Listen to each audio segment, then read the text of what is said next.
저는 예배를 드리면서 환상적인 종합 예술을 보고 있습니다. 이제 우리 성도님들이 이렇게 오셔서 계단을 내려와서 이렇게 들어오는 모습들을 저는 보곤 합니다. 표정이 어떠실까?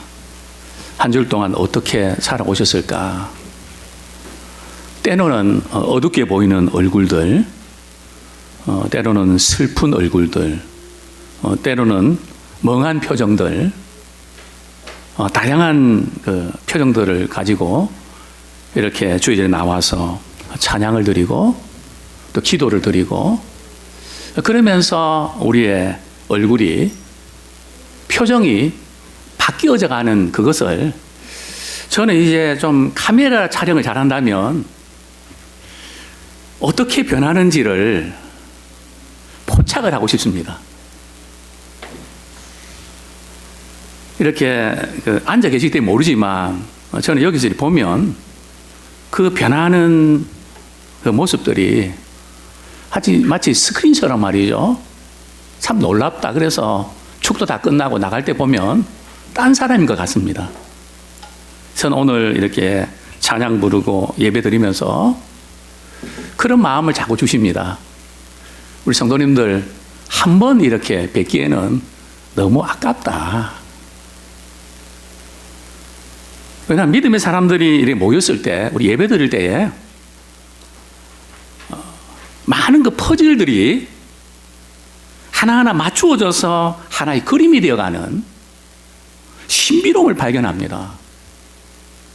하나님께서 우리를 향하신 놀라운 계획들이 혼자 있을 때는 몰랐는데 같이 주의 이름으로 모였을 때에 그것이 하나하나 구체화 그림이 형성되고 모양이 형성되고 뭔가 하나의 거대한 작품을 향해서 이렇게 맞추어져 가는 참 신비로움을 발견합니다.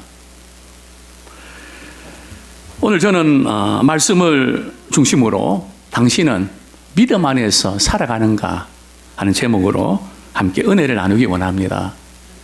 직장 다니는 분이 많이 계신데 위에 상사나 또 우리 사장님이 교회를 다니시나 안 다니시나 그걸 어떻게 알 수 있을까요? 물론 어떤 분은 그 책상에 성경책이 놓여 있으면 저분은 우리 과장님은 우리 사장님은 교회 다니시는 분이구나. 또 어떤 분은 차에 뒤편에 성경책을 딱 놓고 다닙니다. 저분은 교회 다니는구나. 근데 언제부터인가 그 성경책도 없어졌더라고요.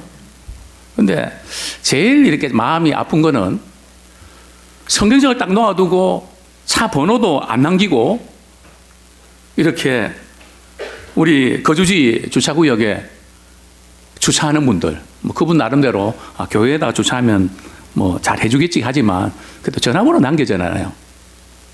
그래서 화가 나서 딱 보면 뒤에 성경책이 놓여 있습니다. 그러면 그분이 신자일까요? 여러 가지 우리가 볼 수 있지만 제가 이렇게 그분이 신자인가 아닌가 알 수 있는 비결은 표정을 봅니다. 신자들은 비교적 표정이 밝은 편입니다. 물론 개 중에는 아무개처럼 표정 관리가 전혀 안 되는 그런 분도 간혹 있지만 대부분은 우리 예수님을 믿으면 표정이 밝아지게 되어 있습니다. 그리고 대화를 나누다 보면 단어 사용에 있어서 감지가 됩니다. 예를 들면 어제는 주일이었는데 이러면요, 그분은 신자입니다.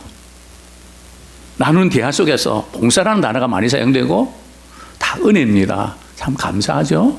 이런 표현을 많이 쓰면 그분은 신자입니다.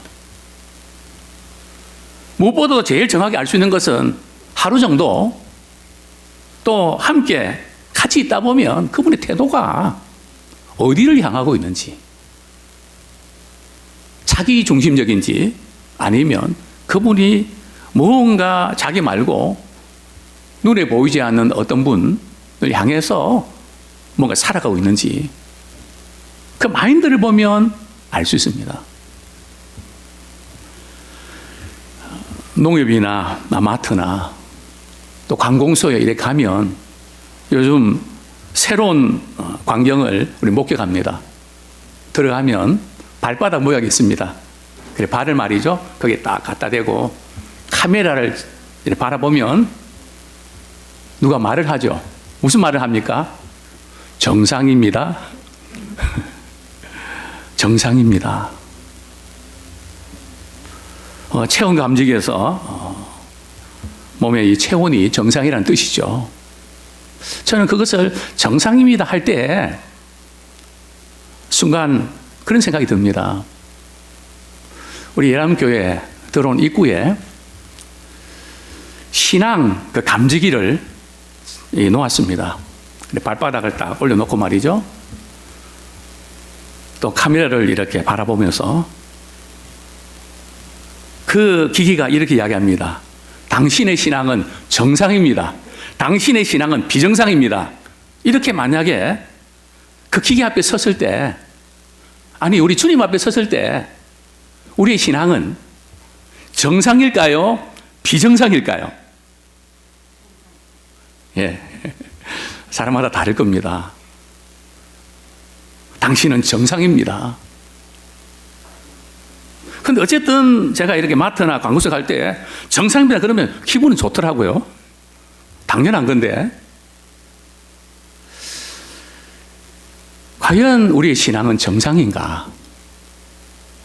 아니면 비정상인가? 다시 한번 오늘 말씀을 통해서 우리가 한번 점검하기 원합니다. 나 예수 믿는데 그것으로 만족하면서 사십니까? 아니면 믿음 안에서 살아가십니까? 나 예수 믿는데 그거 하나 붙잡고 평생을 살아가면 안 된다는 거죠. 그 귀한 일입니다. 예수님을 믿는다는 것은. 우리가 믿으면 믿음 안에서 살아가야 됩니다. 우리 믿음의 사람들은 어떻게 삽니까? 돈으로 삽니까? 명예로 삽니까? 잘난 맛으로 삽니까? 물론 그것이 필요합니다. 그래서 성경은 말씀합니다. 오직 의인은 무엇으로 산다고요? 믿음으로 사는 겁니다. 과연 저와 우리 성도님들은 지난 한 주일 동안도 믿음으로 살아내셨습니까? 주님 앞에 서는 그날까지 나는 가리라, 나는 가리라, 나는 믿음으로 가리라. 참된 믿음 안에 살아가는 예라면이 되기를 소원합니다. 저는 이렇게 도전하고 싶습니다. 사도 바울이 갈라디아 교인들에게 도전했던 것처럼 당신은 어떤 복음을 믿고 있습니까? 복음은 복된 소식입니다. 어떤 복음을 믿고 살아갑니까? 제가 만든 복음의 3가지 종류가 있습니다. 이거는 사전에도 없고요, 책에도 없습니다. 제가 만들었습니다. 하나의 복음은 자기 복음입니다. 자기한테 좋으면 그게 복음이라는 거죠. 자기가 싫으면 안 복음입니다. 자기한테 좋은 모든 게 자기한테 맞추는, 뭐 교회도 직장도 사회도 모든 것이 자기한테 좋아야 복음입니다. 그게 진리인지 아닌지 그게 문제가 아니라 내가 싫으면 다 싫은 겁니다. 일종의 자기 복음. 두 번째 복음은 누가복음입니다. 성경이 말하는 누가복음이 아니고요, 다른 사람이 어떻게 하는가 거기에 신경을 많이 쓰면서 참 그 사람을 바라보면서, 연예인을 바라보면서, 스타를 바라보면서, 내가 좋아하는 정치인을 바라보면서 거기에 많이 휘둘리는 누가복음. 누가가 아니고 누가. 그 복음을 믿고 있지 않습니까? 저는 세 번째 복음을 소개합니다. 이게 이 설교 잘 이야기하셔야지 우리 목사님이 자기 복음, 누가 복음 또 그렇게 했다고 하면 이단에 몰립니다. 이건 제가 만든 거고 지금 성경에 없습니다. 세 번째 제가 원하는 복음은 추가 복음입니다. 주님이 말씀하시면 예 하고 반응하는, 그것을 받아들이는 복음의 사람 되기 원합니다. 누가도 아니고 내가도 아니고 주님이 말씀하시면 저는 크게 초점을 맞추면서 살아가려고 합니다. 누가 뭐라고 하든지 주님이 이렇게 하셨습니다. 주님이 이렇게 말씀하셨습니다. 바로 진정한 복음을 우리가 붙들고 살아가는 우리가 되기를 소원합니다. 사도 바울은 갈라디아 교인들에게 너희들이 다른 복음을 쏟고 있다고 책망을 합니다. 갈라디아서 우리 2장에 보면, 또 1장, 2장 이렇게 보면, 먼저 우리 2장 11절에 보면 사도 바울은 그 베드로를 책망합니다. 베드로가 외식을 했거든요. 이방인들과 함께 있다가 예루살렘에 온 공회원들이 이렇게 볼까봐 이방인들 같이 식사하다가 그냥 슬그머니 도망치는, 왜냐하면 이방인과 식사하면 믿음이 없는 사람처럼 보일까봐 그 외식을 책망합니다. 지금 사도 바울은 갈라디아 교회를 책망하는 것이 두 가지입니다. 유대주의자들이 너희들이 예수를 믿어야 구원받지만 그것만 가지고 안 된다. 예수만 믿어서 구원받으면 자기 마음대로 살려고 하는 죄를 짓고, 그래도 나 예수 믿는데 뭐 어때? 그러니까 방탕하게 되고 겁없이 죄를 짓는다. 그러니까 사람은 뭔가 규정이 있어야 되고 규칙이 있어야 자기 생활이 유지되는 것이지, 예수님을 믿어만 구원받는다는 거 안 된다. 그럼 어떻게 되냐? 유대인들처럼 이방인들도 할례받아야 된다. 그리고 율법을 지켜야 구원 얻는 것이지, 예수님을 믿기만 하면 구원받는다고 생각하고 삶은 엉망진창이 되면 그 사람 구원받다 할 수 있을까? 그거 아니다. 그런데 사도 바울은 이렇게 주장하는 유대주의자들 향해서 다른 복음을 전하는 사람들에게는 저주가 있겠다, 이렇게 책망을 합니다. 어떻게 보면 유대주의자들이 주장하는 게 좀 일리가 있어 보이지 않습니까? 마틴 루터가 중세의 종교적 타락을 보고 종교개혁을 일으킬 때에 캐치프레이가 그거였습니다. 오직 믿음으로. 오직 믿음으로만 구원받는 것이 선행을 행하고, 그래서 구원받는 게 아니다. 오직 믿음으로만 구원받는 거다. 그렇게 주장하니까 천주교의 바티칸 공회에서 이런 선언문을 발표합니다. 만약에 예수만 믿으면 구원받는다고 주장하는 집단은 큰 이단이다. 왜 이단인가 하면 그건 자기 멋대로 살겠다는 말 아니냐. 믿기만 하면 구원은 따라한 건데, 죄 짓고도 나는 예수 믿으니까 구원받는다고 이거 붙잡고 살아가지 않냐. 그러면 삶이 엉망진창 될 거 아니냐. 그러면서 하는 말이, 이런 교리를 주장하는 사람들에게는 저주가 있을지어다. 그렇게 바티칸 공회에서 선언을 합니다. 물론 우리는 오직 예수를 믿음으로만 구원을 받습니다. 그러나 오늘 한국 교회, 우리 자신의 영적 상태를 보면 그 카톨릭 교회에서 우리 했던 그것이 오늘날 우리 개신교에게 지금 적중하고 있지 않는가? 그게 맞다는 거 아닙니다. 그들이 오래 했던 것이 오늘날 우리에게 지금 나타나고 있지 않는가?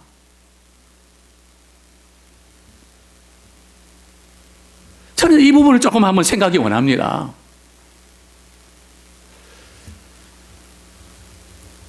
과연 그들이 율법을 지켜야 구원받고 이것 해야 저것 해야 뭐 구원받는다는 이렇게 강조하는 게 틀린 건가? 아니 그렇게 해야 좀 적당히는 좀 겁도 주고 그렇게 해야 정신 차리고 믿음 생활 바로 하는 거 아닙니까? 그게 필요한 거 아닙니까?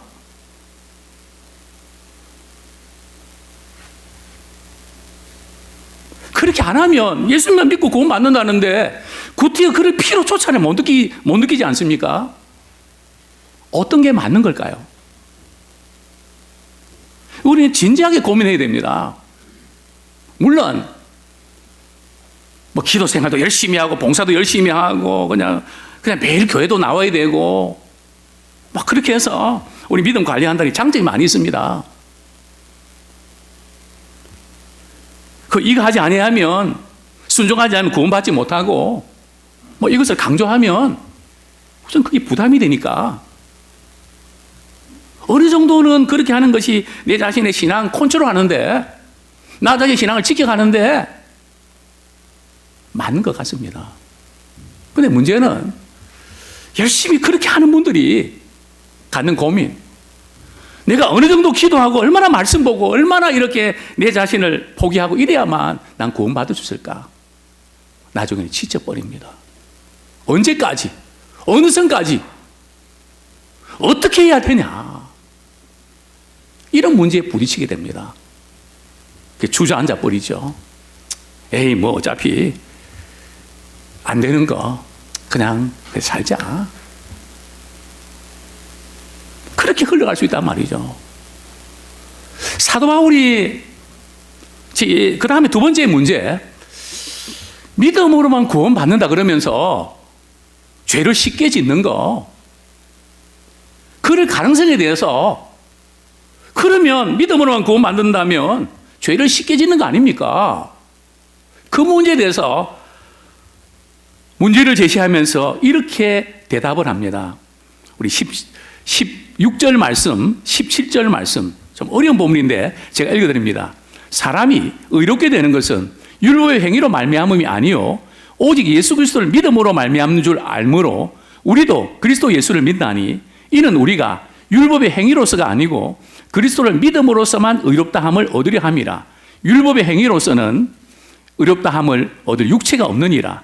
만일 우리가 그리스도 안에서 의롭게 되려 하다가 죄인으로 드러나면 그리스도께서 죄를 짓게 하는 자 아냐? 결코 그럴 수 없느니라. 그래, 믿음으로 의롭다함을 받아들이고 하자. 율법으로는 의롭다함을 육체가 없기 때문에 그렇다고 하자.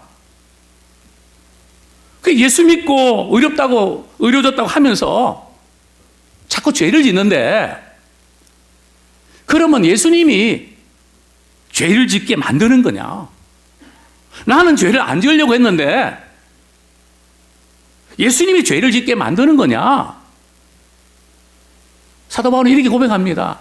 결코 그럴 수가 없다. 왜 그럴 수 없을까요? 정말 예수님께서 내가 죄 때문에 죽을 수밖에 없었는데 예수님께서 십자가에 대신 못 박히시고 자신의 생명을 내어주시다는 것을 사실 믿으십니까? 그것을 우리가 믿는다면 우리가 약해서 죄를 지을 수 있지만 주님은 나를 살리시려고 생명 주셨는데 죄를 짓고 싶을까요? 우리는 점검해야 됩니다. 아직도 나는 죄를 짓고 싶어서 미치겠어요. 그분은 그리스도는 아닙니다. 적어도 예수 그리스도를 믿는 사람들은 약해서 죄를 짓지만, 본성이 죄성이 있어서 죄를 짓지만 죄를 짓고 싶은 마음은 없습니다. 아니, 죄를 지어도 옛날 같지 않습니다. 옛날엔 죄를 지어도 금방은 얼마 동안 재밌었는데 지금은 죄를 짓고 나서도 기분이 그렇습니다. 그 차이가 있나요? 그 차이는 어디서 비롯되는 걸까요? 우리는 예수님 믿을 때 그리스도와 함께 우리 옛사람이 십자가에 못 박혀 죽었습니다. 그렇기 때문에 이제는 죄를 짓고도 재밌었는데 지금은 그렇게 하면서도 죄가 재미가 없는 거예요. 유혹 때문에 넘어지긴 하지만 뒤끝이 영 안 좋은 거예요. 정말 우리가 예수님 믿는다면 그것 때문에 우리를 죄를 쉽게 지을 수 없다는 겁니다. 우리 성경 말씀 우리 한 구절 보겠습니다. 갈라디아서 2장 20절 말씀 같이 읽겠습니다. 시작. 내가 그리스도와 함께 십자가에 못 박혔나니 그런즉 이제는 내가 사는 것이 아니요 오직 내 안에 그리스도께서 사시는 것이라. 이제 내가 육체 가운데 사는 것은 나를 사랑하사 나를 위하여 자기 자신을 버리신 하나님의 아들을 믿는 믿음 안에서 사는 것이라. 먼저 우리가 믿음으로 산다는 게 뭘까? 그걸 우리가 다시 한번 점검해야 되는데요. 믿음으로 산다는 것은 그리스도 안에 지속적으로 거하는 것입니다. 사실 주님과 데이트하는 것이죠. 아침에 일어나서 우리는 이렇게 기도합니다. 우리가 교회를 다니고 믿음생활 한다고 하지만 아침에 일어나서 준비하고 직장 가기 바쁘고 일하기 바쁘고 많이 힘드시죠? 우리는 하루하루가 어제처럼 그렇게 살아가십니까? 우리는 그렇지 않습니다. 우리는 이렇게 살아갑니다. 주님, 오늘도 하루를 살게 해주시니 감사합니다. 주님의 사랑이 필요한 사람 만나게 하시고 주님의 사랑을 나타내게 해 주십시오. 믿음으로 산다는 것은 우리의 동기, 목적, 이유가 주님께 있다는 겁니다. 성경이 이렇게 말씀합니다. 믿음으로 살아가지 않는 모든 게 죄라고요. 오직 의인은 믿음으로 말미암아 살리라. 우리 믿음으로 살아가십니까? 하나님께 대한 믿음 말입니다. 나에 대한 믿음 말고요. 과거에 대한 믿음 말고요. 상처에 대한 믿음 말고요. 주님에 대한 믿음으로 살아가는 우리가 되기를 소원합니다. 정말 신자와 불신자의 차이가 뭘까요? 우리가 그리스도 안에 거한다는, 믿음으로 산다는 의미가 뭘까요? 오늘 본문에 있는 말씀처럼 두 가지입니다. 2장 20절 보면 이제는 내가 사는 것이 아니요 오직 내 안에 그리스도께서 사시는 것이라. 이게 무슨 의미일까요? 참 어렵습니다. 이제는 내가 사는 것이 아니요 오직 내 안에 그리스도께서 사신 것이라. 저는 두 번째로 도전하고 싶습니다. 과연 우리는 어떤 복음을 믿고 있습니까? 아마 대부분의 사람들이 자기 복음을 믿고 있을 겁니다. 저는 두 번째로 도전하고 싶습니다. 당신은 자기 중심으로 살아가십니까? 그리스도 중심으로 살아가십니까?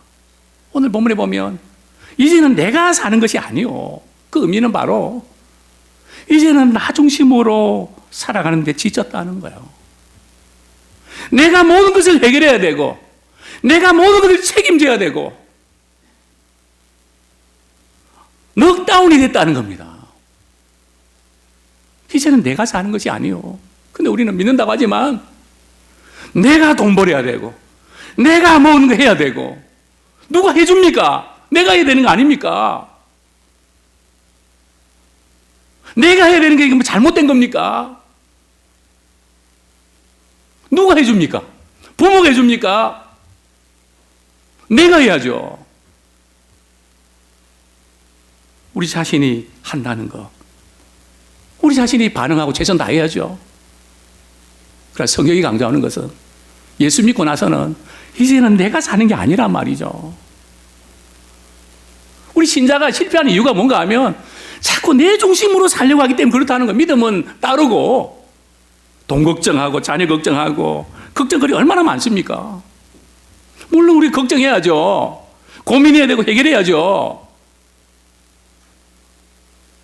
그러나 이제는 내가 사는 것이 아니고 내 안에 그리스도께서 사시는 것이라 신앙은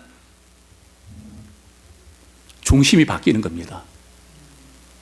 나 중심에서 그리스도 중심으로 바뀌어지는 저와 여러분들 되기를 소원합니다. 물론 우리가 예수님을 믿고 은혜를 많이 받았다고 해서 나 중심적인 그 경향이 없어지는 것은 아닙니다. 참 내 중심적인 사고 패턴을 바꾼다는 것이 대단히 어렵습니다. 저 자신도 마찬가지입니다. 베드로도 그랬거든요. 예수님께서 십자가의 고난을 말씀하시니까 베드로가 예수님을 붙들고 항변합니다. 주여 그리 마옵소서. 이 일이 결코 죽기에 미치지 아니하리이다. 마태복음 16장 22절에 이렇게 말씀합니다. 예수님을 위하는 겁니다. 근데 예수님께서 뭐라고 말씀하시죠? 사랑아 내 뒤로 물러가라. 내가 하나님의 일을 생각하지 않고 사람의 일을 생각하는도다.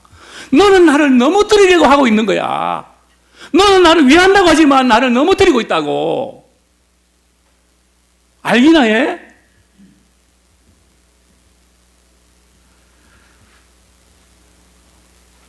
차마 우리가 내 중심으로 뭔가 잘한다고 하지만 그 중심은 결국은 무너지게 만들고 주님과 반대로 가는 그것을 우리는 깨닫기를 소원합니다.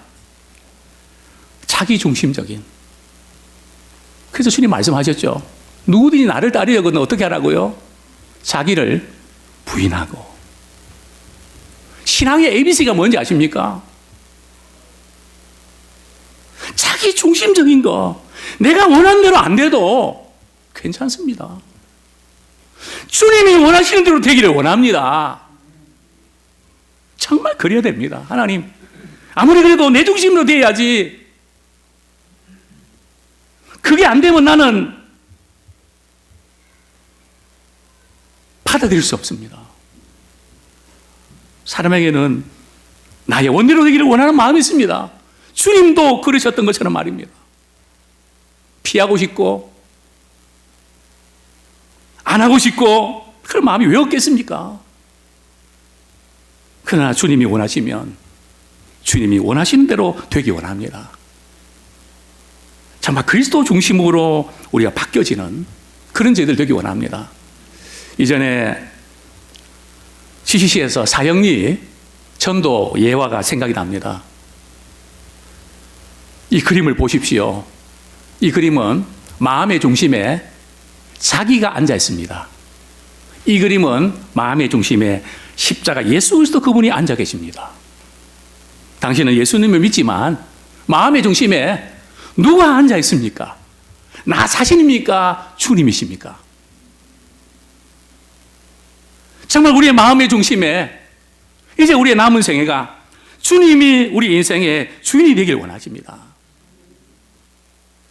나 중심으로 판단하십니까? 그리스도 중심으로 판단하십니까? 무슨 일이 있을 때 돈부터 생각합니까? 주님이 기뻐하신지를 생각합니까? 물론 다 돈도 필요하고 계획도 필요하고 다 필요합니다. 그러나 적어도 1순위는 주님이 기뻐하시는 일이 뭔가? 언제부터인가 우리는 상황과 경빈을 우리가 따졌습니다. 주님이 기뻐하신 일은 몇 순위로 밀려났습니다. 내가 지금 바쁘고 힘들고 아프고 고통스럽고 난 그렇게 해서 나는 할 수 없습니다. 아예 그냥 스스로가 제껴버린. 주님 우리 끊임없이 말씀하십니다. 나는 너를 통해서 일하고 싶은데 너의 손이 필요한데 너의 발이 필요한데 너의 재능이 필요한데 주님 제가 지금은 아니거든요.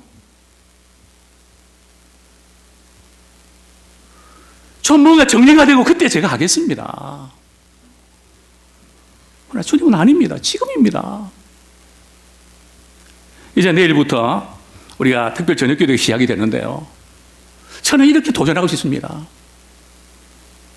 정말 시간을 낸다는 거 어렵습니다. 또 어떤 스케줄을 조정하는 거 어렵습니다. 그러나 금년 한 해 동안 코로나 때문에 우리 기도하거나 믿음 생활이 소홀했던 그 부분들, 정말 우리가 기도하면서 우리 다시 한번 내 영혼이 살기 원합니다. 주님이 공부해 주신 힘으로 살기 원합니다. 정말 주님이 기뻐하시는 그 일을 위해서 하나님, 제가 스케줄 이렇습니다. 그런 어려운 상황이 있습니다. 그러나 주님 기뻐하시는 그 일을 위해서 기도하기 원합니다. 상황과 환경까지 다스려 주십시오. 고민이라도 해보는 자 되길 원합니다. 기도하고 몸부림치면 주님께서 길을 열어주십니다. 우리는 이제 고민까지 접지 않았습니까? 나와는 전혀 상관이 없는 것이 아니라 나를 위해서 주님께서 좋은 것을 예비해 주셨는데 철저하게 내 중심적으로 뭉쳐져 있지 않습니까? 이제 다시 한번 성령 안에서 그리스도 중심으로 바뀌어지기 원합니다. 이게 그리스도 중심으로 바뀌어진다는 게 뭘까요? 갈라디아서는 이렇게 말씀합니다. 사람은 두 가지 욕심이 있습니다. 소욕이 있습니다. 하나는 육체의 소욕이 있습니다. 좀 더 쉬고 싶고, 좀 더 편하고 싶고, 그냥 아무 신경도 좀 안 쓰고 싶고, 그런 것들이 우리에게 있습니다. 저에게도 있고 모두에게 있습니다. 그러나 적어도 예수 믿는 사람들에게는 또 하나의 소욕이 있습니다. 바로 성령의 소욕입니다. 기도해야 되는데, 내가 섬겨야 되는데, 뭔가 성령께서 주시는 소원이 있습니다. 누구에게 관심을 좀 가지고 그분을 좀 도와야 되는데, 이런 것이 있습니다. 이것이 우리 속에서 충돌을 일으킵니다. 그러나 제가 요즘 걱정할 건 다른 것 아닙니다. 갈라디아서에 보면 이 두 가지가 싸운다 그랬습니다. 우리 갈라디아서 5장 16절, 17절. 그러니까 신앙생활하기가 왜 이렇게 힘든가? 뭐가 자꾸 나를 막고 있는가? 어디에 자꾸 지금 막히고 있는가? 그 실체가 뭔가? 여러 가지 이유가 있지만 갈라디아서 5장 16절, 17절은 정확하게 고지고 있습니다. 같이 한번 읽겠습니다. 시작. 내가 이르노니 너희는 성령을 따라 행하라. 그리하면 육체의 욕심을 이루지 아니하리라. 육체의 소욕은 성령을 거스리고 성령은 육체를 거스리나니 이 둘이 서로 대적하므로 너희가 원하는 것을 하지 못하게 하려 함이니라. 우리가 어떻게 해야 된다는 걸 알고 있습니다. 그러나 하지 못하는 이유가 뭔가 하면 우리 속에서 이 두 가지가 말이죠, 싸우고 있다는 거죠. 그러나 저는 묻고 싶습니다. 정말 싸우고는 있는 겁니까? 언제부터인가 우리는 싸우는 것조차도 안 합니다. 당연히 육체의 소욕을 쫓는 것이 그럴 수밖에 없다고 받아들입니다. 정말 우리 안에 성령의 소욕이 있는 것입니까? 성령의 소욕을 따라 움직이고 있는 것입니까? 성령의 소욕을 느끼고는 있는 겁니까? 분명히 믿음 안에 사는 사람은 성령께서 우리에게 소원을 두고 행하기를 원하십니다. 성령의 소욕에 이끌리고 승리하는 자 되기 원합니다. 혹시 각 전도회나 또 우리 목장에 또 섬기는 위치에, 리더 위치에 있는 분이 있습니까? 뭐 이런 일이 있을 수 있죠. 이전에 전도에 있을 때에 어떤 권사님이 야유회를 가는데 회원들 위해서 한 사람 한 사람 전화를 합니다. 권사님, 내일 이렇게 야유회 가는데 꼭 같이 오세요. 꼭 같이 오세요. 연약한 자들 이렇게 붙잡아주고 챙겨주는, 그거 위해서 하나님 우리를 직분자로 세우셨습니다. 그래서 전화가 왔습니다. 목사님, 우리 전도회 저 빼고는 다 갑니다. 권사님은 왜 못 가세요? 우리 남편이 실명이 왔는데 식사도 챙겨드려야 되고 정말 저도 가고 싶은데 가지 못해서 마음이 아픕니다. 이런 경우 우리가 상황에 따라서 중요한 행사를 앞두고 우리가 못하는 경우 있을 수 있잖아요. 근데 우리는 내가 못하면 챙기기도 안 합니까? 챙기기는 하는 겁니까?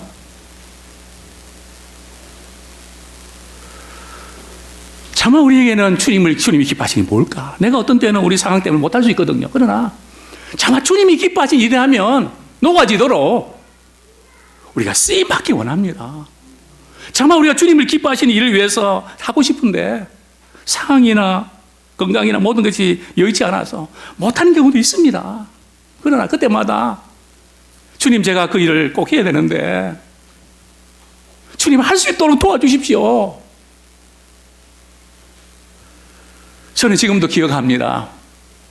엑스폴로 74때 저는 폐병으로 인해서 회장이지만 갈 수 없었습니다. 그 전날 밤 눈물로 기도해서 하나님, 100여 명 이상의 우리 중고등부 학생들이 가는데 제가 회장인데 못 가면 어떡합니까? 그러나 저는 장시를 받아야 하기 때문에 갈 수 없습니다. 그러나 주님은 치료하신 분 아니십니까? 저는 꼭 가고 싶습니다. 주님 갈 수 있도록 내 병을 고쳐주십시오. 그날 밤 주님은 제 그 병을 치료하셨습니다. 저는 압니다. 어렵고 힘들지만 나는 주님이 기뻐하신 그 일을 하고 싶습니다. 그러나 상황을 할 수 없습니다. 주님 도와주세요. 그때 주님이 일하십니다. 그때 주님 되심을 체험하게 됩니다. 우리는 아예 포기해버리기 때문에 주님의 살아계심을 체험할 기회를 숱하게 놓치고 있습니다. 이제는 그리스도 중심의 삶을 살아내는 저와 우리 모두가 되기를 소원합니다. 세 번째로, 마지막으로 저는 도전하고 싶습니다. 우리가 믿음으로 산다는 게 뭡니까? 나 중심에서 그리스도 중심으로 산다는 게 뭡니까? 도대체 뭘 믿는 겁니까?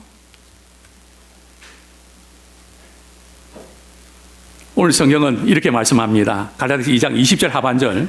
이제 내가 육체 가운데 사는 것은 나를 사랑하사 나를 위하여 자기 자신을 버리신 하나님의 아들을 믿는 믿음 안에서 사는 것이라. 우리가 믿음으로 산다는 것은 다른 거 아닙니다. 마지막으로 저는 이렇게 도전하고 싶습니다. 당신은 하나님의 사랑을 받으며 살아가고 있습니까? 믿는다는 것은요, 하나님의 사랑을 받으면서 살아가는 겁니다. 나 같은 죄인 살리신 그 은혜 크고 놀라워 잃었던 생명 찾았네. 매일 아침에 눈을 뜨면서 아이고 죽었구나가 아니라 하나님은 오늘도 저 떠오르는 햇빛이 나를 비추는 것처럼 하나님의 사랑의 빛이 나를 비추고 있네요. 하나님이 얼굴을 향하여 드사 제게 은혜와 평강을 주시네요. 믿음 생활은 다른 거 아닙니다. 하나님의 사랑을 받으면서 살아가고 있구나. 그 사랑은 어떤 사랑입니까? 오늘 본문에 보면 나를 사랑하사, 우리 하나님이 다른 사람은 나를 사랑하시는데 나를 사랑하지 않으십니까? 나에다가 자기 이름을 넣으십시오. 우리만 사랑하는 게 아니라 하나님은 나를 사랑하십니다. 어떻게 사랑하셨습니까? 나를 위하여. 정말 이 척박한 세상 가운데서 나를 위해 주는 사람이 있습니까? 나에게 힘이 되어주는 사람이 있습니까? 나를 이해해주는 사람이 있습니까? 나를 붙잡아주고 일으켜주는 사람이 있습니까? 이 세상에 정말 나를 위해서 신경 쓰는 사람이 누굽니까?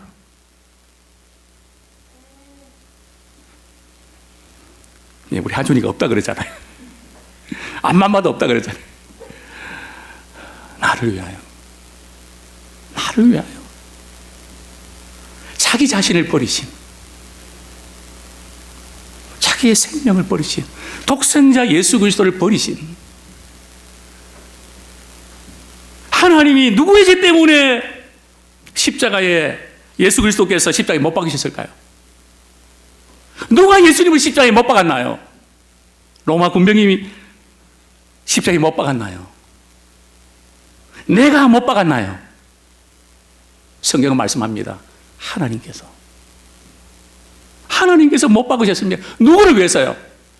나를 위해서. 그래서 그 큰 하나님의 사랑을 받으면서 우리는 살아갑니다. 그럴 때도 우리가 살아가면서 하나님의 사랑을 의심할 때가 있습니다. 문제들이 터지면서 참 하나님이 사랑하신다면 어떻게 이럴 수가 있을까? 어떻게 이런 일이 가능할까? 그럴 때 문제를 어떻게 해결하십니까? 사도 바울은 로마서에서 이렇게 말씀합니다. 이 모든 일로 인해서 이 모든 일에 우리를 사랑하신 이로 말미암아 우리가 넉넉히 이기느니라. 저는 그 말씀 이상하더라고요. 문제를 해결해 주셔야 되는데 내가 너를 사랑하니까 너 안고 있는 모든 문제를 너는 극복할 수 있어. 너는 넉넉히 이길 수 있어. 이게 무슨 말씀일까? 우리 부모가 자녀들 키우면서 힘든 순간이 얼마나 많습니까? 어리고 답답한 순간도 얼마나 많습니까? 어떻게 참아오셨습니까? 자녀에 대한 사랑 아닙니까? 자녀가 잘 되기 위한 그런 일념 아닙니까? 그 사랑 때문에 지금까지 참아오시지 않으셨습니까? 마찬가지입니다. 하나님이 나 같은 죄인을 사랑하신데 끝까지 사랑하시고 변함없이 사랑해 주신데 나는 하나님의 사랑을 받고 있는 자라고 누가 나를 송사리요? 누가 우리를 그리스도의 사랑에서 끊으리요? 저는 하나님의 사랑에 의심될 때도 저는 종종 있습니다. 근데 저는 이렇게 극복합니다. 우리 성경 말씀 한 구절 소개드립니다. 로마서 8장 39절 높음이나 깊음이나 다른 어떤 피조물이라도 우리를 우리 주 그리스도 예수 안에 있는 하나님의 사랑에서 끊을 수 없느니라. 어떤 문제도 하나님의 사랑에서 우리를 끊을 수 없다는 거죠. 즉 하나님의 사랑이 우리를 늘 향하고 있다는 거죠. 하나님의 사랑이 늘 우리 가운데 부어지고 있다는 겁니다. 이제 우리는 이 하나님의 사랑을 받으면서 우리 받으면 끝나면 안 되죠. 마치 펌프에 나오는 마중물처럼 그 사랑을 활활 베푸는 그런 자가 되기 원합니다. 하나님의 사랑을 받는 사람은 하나님의 사랑이 나를 강건합니다. 제가 우리 지난 주에 있었던 일 아마 저녁 기도회 때 그 예화를 아마 이렇게 보내드렸는데 그 설교 들으신 분들은 아마 그거구나 이렇게 이해가 될 텐데요. 그 한 가지 예를 소개하고 마치겠습니다. 제가 지난주에 이발소에 갔습니다. 가서 이렇게 보니까 그 이발사 아내 되신 분이 면도를 이렇게 해주시는데요. 서 있는 것 자체를 되게 힘들어 하셨습니다. 뭐 어떻게 할 줄 모르는 표정을 제가 읽었습니다. 그래서 제 순서가 와서 이제 이발사가 머리를 깎으시고 머리를 이렇게 손질하시고 이제 머리 감고 면도를 해야 되는데 제가 그랬습니다. 오늘 저는 면도 안 해주셔도 괜찮습니다. 조금 다른 손님 올 때까지 그 시간 조금 쉬십시오. 머리도 안 감아도 됩니다. 제가 아침에 머리 감고 왔거든요. 좀 털어만 주십시오. 그러니까 되게 좋아하더라고요. 그러면서 제 마음속에 살짝 이런 생각이 들었습니다. 보통 면도 안 하면 좀 할인해 주거든요. 만약에 내가 돈을 얼마 내야 되지? 살짝 그런 생각이 들었습니다. 근데 그건 살짝이고요. 당연히 다 하는 금액을 내야 되죠. 그리고 내가 또 할 수 있는 게 없을까? 점심을 이렇게 해서 드시는데 그 준비하려고 그러면 그 아내가 힘드니까 내가 돈을 들여서 주문해서 식사하시도록 그렇게 하면 좋겠다 해서 제가 2만 원을 이렇게 드렸습니다. 그 이발사 그 아저씨가 말이에요. 얼굴이 벌개지면서 너무 감동을 받아서 말이죠. 울라고 그러는 거 있죠. 목사님 이러시면 안 되는데. 제가 교회로 오면서 기도해서 하나님, 제가 뭔데 힘들고 어려운 분들 작은 뿐이지만은 주님의 사랑의 통로로 써주시니 감사합니다. 그런 마음에 감동을 주셔서 감사합니다. 정말 주님께서 저에게 이런 기쁨을 주시니 감사합니다. 그분들 늘 건강하고 예수 믿고 주님의 사랑 발견할 수 있도록 도와주십시오. 이 시간 우리 말씀 붙잡고 우리 같이 한번 기도하기 원합니다. 믿음 안에서 살아가십니까? 믿음 안에서 싸움을 싸우십니까? 육체의 소욕과 성령의 소욕, 나 중심에서 그리스도 중심으로 바뀌셨습니까? 우리에게 일어나는 문제는 대부분 이런 문제 아닐까요? 나 중심대로 안 해준다고. 내가 죽어야 교회가 사는데, 정말 주님께서 내게 뭔가 소원을 두시는데 우리는 그것을 덮어버리지 않았습니까? 지금 상황엔 도저히 할 수 없는 거라고. 이제는 주님이 내게 주신 소원에 반응하는 자 되기 원합니다. 그것이 신자의 참된 기쁨입니다. 우리 믿음 안에서 살아내기를 원합니다. 어떻게 해요? 하나님의 사랑을 늘 받으면서 그 사랑을 베푸면서 믿음 안에 살아가는 삶이 될 수 있도록 동성으로 같이 한번 기도하겠습니다. 하나님